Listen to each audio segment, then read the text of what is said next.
Hi guys, so hari ni saya nak bawa ulang kaji sikit tentang formula kimia. So by the way, abaikan suara kanak-kanak riang dia di belakang tu ya. Okay, so formula kimia ni. So yang first kali, apa yang penting tentang formula kimia ni? Okay, kenapa kita kena belajar tentang formula kimia? Sebab kita nak bagi nama. Nama untuk bahan kimia. Nama untuk bahan kimia. So hampa tak boleh lah nak sebut oi semua kan. So even bahan kimia pun ada nama dia sendiri. So bila nama bahan kimia ni, inilah yang kita katakan sebagai formula kimia. So at first bila kamu belajar tentang formula kimia ni, yang pertama sekali hampa kena pandai ataupun kena tahu dulu tentang nama unsur. Di mana setiap unsur ni ada dia punya ion-ion yang tersendiri. Contoh, bila sebut bab ion ni, kita ada dua jenis ion. Yang pertama kita ada ion positif, iaitu kita namakan sebagai cation. Negatif kita namakan sebagai anion. So apa contoh ion? Kenapa kita kena tahu tentang ion-ion ni? Sebab ion-ion inilah pergabungan antara cation dan anion ni lah yang akan membentuk formula kimia. Ataupun senang cerita, di mana membantu kita untuk bagi nama lah dekat bahan kimia yang kita hasilkan atau yang ditemui lah. So contoh contoh cation. Contohnya apa? Kita ada natrium tambah, magnesium 2 tambah. So apa yang kita kena tahu bila kita sebut pasal cation ni? So yang pertama sekali, ini adalah unsur dia, iaitu natrium. Berapa charge dia? Ini adalah satu. Tapi charge dia dalam bentuk positif lah. So sebab tu kita kategorikan dia dalam kategori cation. Sama juga, ini magnesium. So magnesium ini adalah unsur, dan 2 tambahnya adalah dia punya charge lah. Berapa banyak charge yang dihasilkan. Alright, so kita pergi kepada contoh anion. Anion. So contoh apa anion yang kita ada? Yang pertama sekali mungkin kita boleh ambil ion klorida. Yang kedua kita ambil contoh anion yang bernama oksida. So kalau anion untuk klorida ni, ini nama dia ion klorida. Walaupun adalah unsur klorin, tapi dibagi nama klorida. Yang ni adalah unsur oksigen kan, tapi kita bagi nama dia apa? Ion oksida. Alright. So apa yang kamu dapat maklumat kat sini? So klorin ni adalah unsur. Tengok dia ada simbol tolak. Sebab tu dia dalam kategori anion. Sama juga. Yang ni adalah dia punya unsur, dan 2 tolak ni adalah dia punya charge. Berapa charge yang dia ada? Harap kamu boleh faham lah tentang formula kimia part 1. So sekarang formula kimia part 2.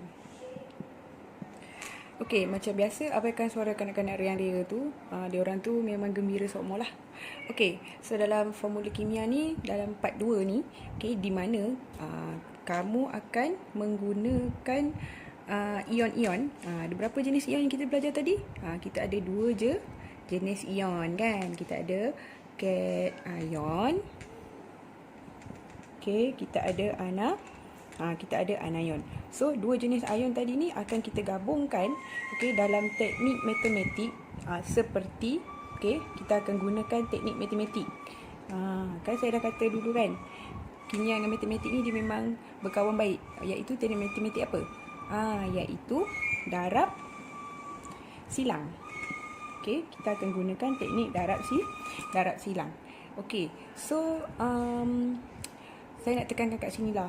Okey, untuk nama cation dan juga anion ni mesti hafal. Tak ada jalan lain. Kalau kamu tak hafal, so memang kamu takkan boleh buat lah. So tak boleh lah nak bagi nama, kan? Lepas tu nanti kamu pun merepek lah jawapan yang kelakar. Okay, so kita tak nak jadi macam tu. So apa yang kamu kena buat, the first part is you have to remember. Okay, nak nyanyi ke, nak buat nak buat macam-macam lah, buat je lah apa-apa. Yang penting kamu boleh ingat. Okay, nama cation dan juga anion. Okay, so let's begin. Okay, untuk menghasilkan formula kimia ni, of course, okay, kamu kena dia akan biasanya dalam SPM mereka akan bukan SPM lah, biasanya kita akan bagi soalan macam ni dalam bentuk tulisan lah, bukan tulisan, panggil apa dalam bentuk ayat lah. Dia tak akan bagi simbol kat kita. Tugas kita, sebab tu masa the first part dalam bab 2 tu kita ada belajar tentang apa, simbol kimia. Okay, so kamu kena dia akan bagi soalan macam ni. Katakanlah dia nak kamu bagi formula kimia untuk unsur untuk sebatian yang bernama natrium klorida. Okay, huruf kecil. Okay, natrium klorida. Okay, alright. So the first thing is awak kena buat apa? Okay, natrium klorida. Biasanya di bahagian depan ni adalah cation. Cat akan duduk kat depan dan belakangnya mestilah anion. Okey, apa yang kamu buat? Kamu buat garisan. Okey, kamu buat garisan. Kamu pun dah hafal kan? Bila cation, natrium. So, kamu hanya tulis dia punya simbol, iaitu apa? Na+. Okey, klorida. Apa dia punya simbol? Cl tolak. Okey, tadi saya katakan ada penggunaan darab silang. Kat mana kita nak guna darab silang ni? Kat sini. Kamu tengok ni. Okey, tengok betul-betul ni. Okey, kamu buatlah tanda X. Tanda X ni lah kita katakan sebagai silang. Okey, di mana? Okey, kejap ambil pen yang lain. Kau. Okey, di mana? Okey. Kita akan silangkan hanyalah dia punya apa?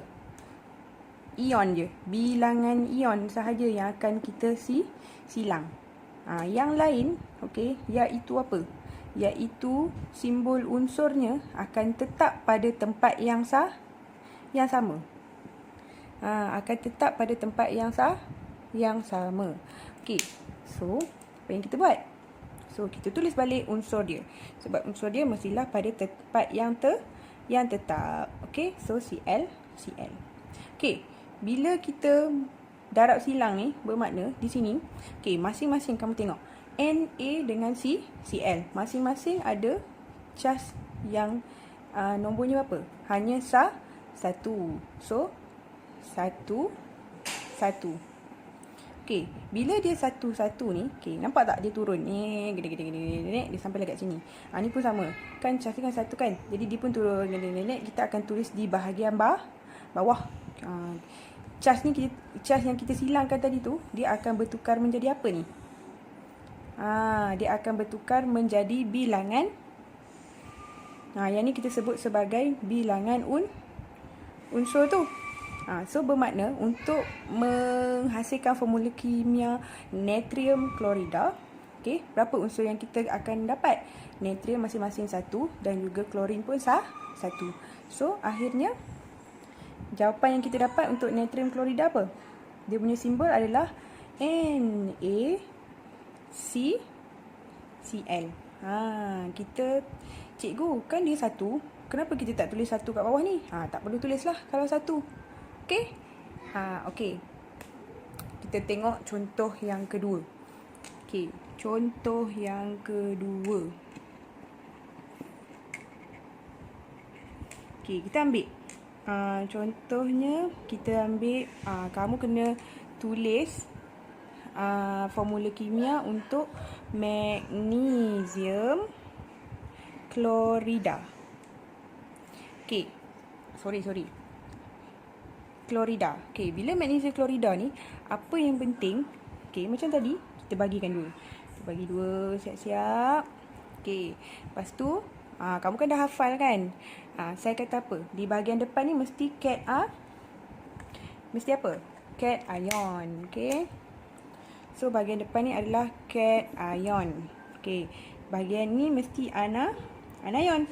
So, ini mesti charge positif, ini charge negatif lah kan. Okey. So, apa yang kita buat?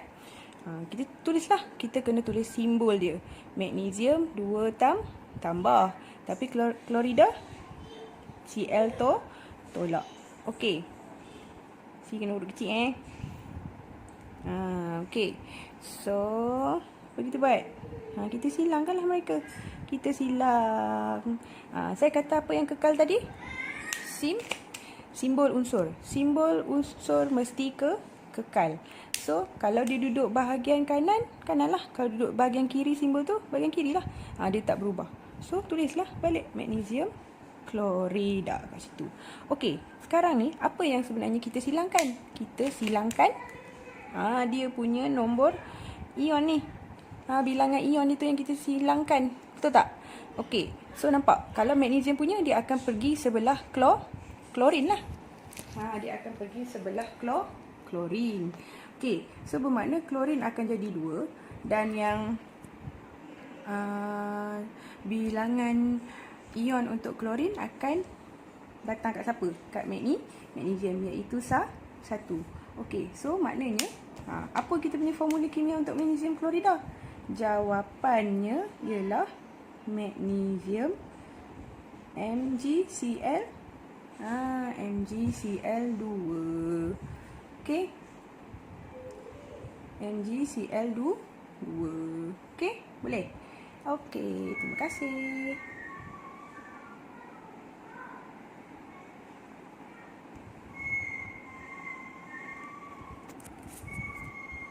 Assalamualaikum. So, ini formula kimia part 3 Okey, so apa yang penting, kalau korang tengok kat sini, kita ada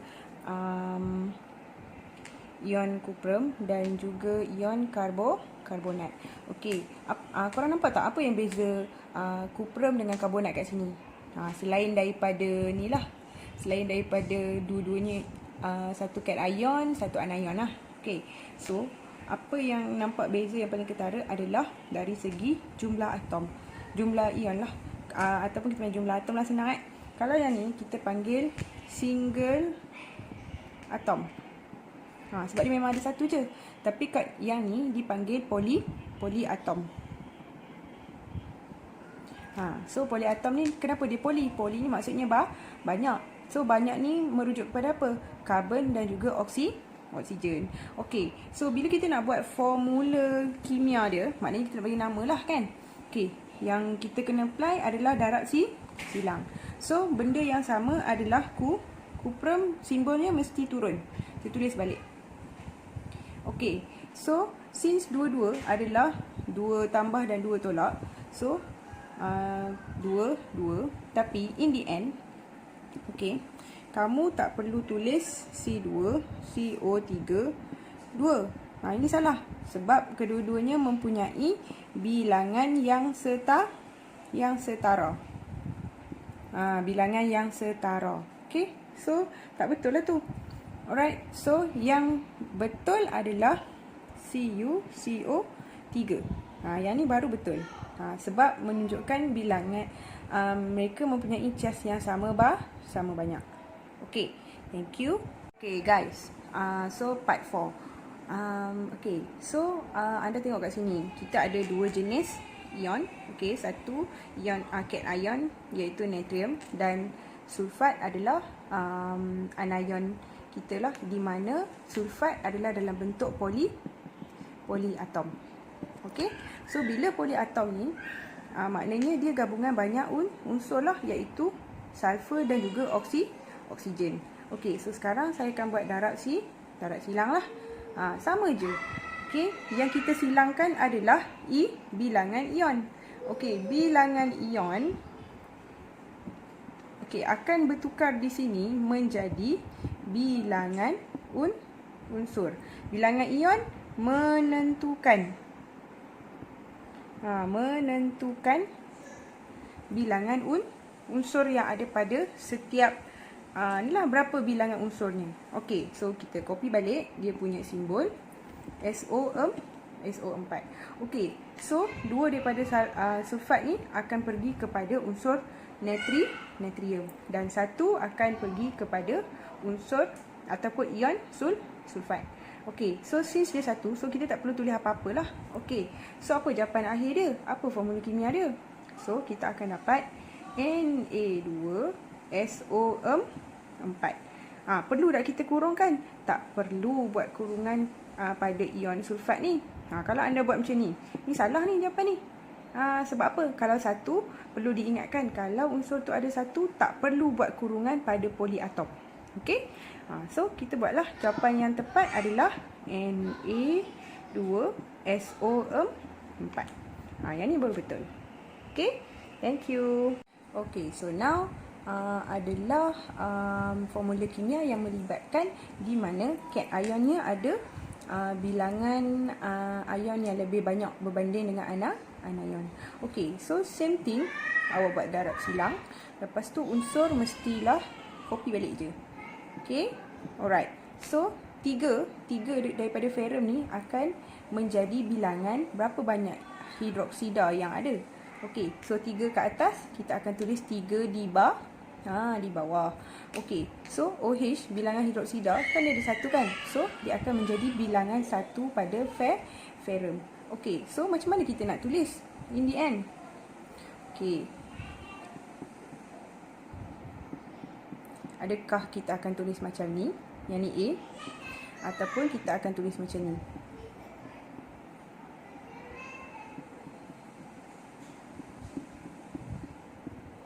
Okey, so jawapan yang tepat adalah yang ni. Okey, kenapa? Kita kena buat kurungan. Sebab apa? Sebab dia adalah poliatom. Okey, jelas? Terima kasih.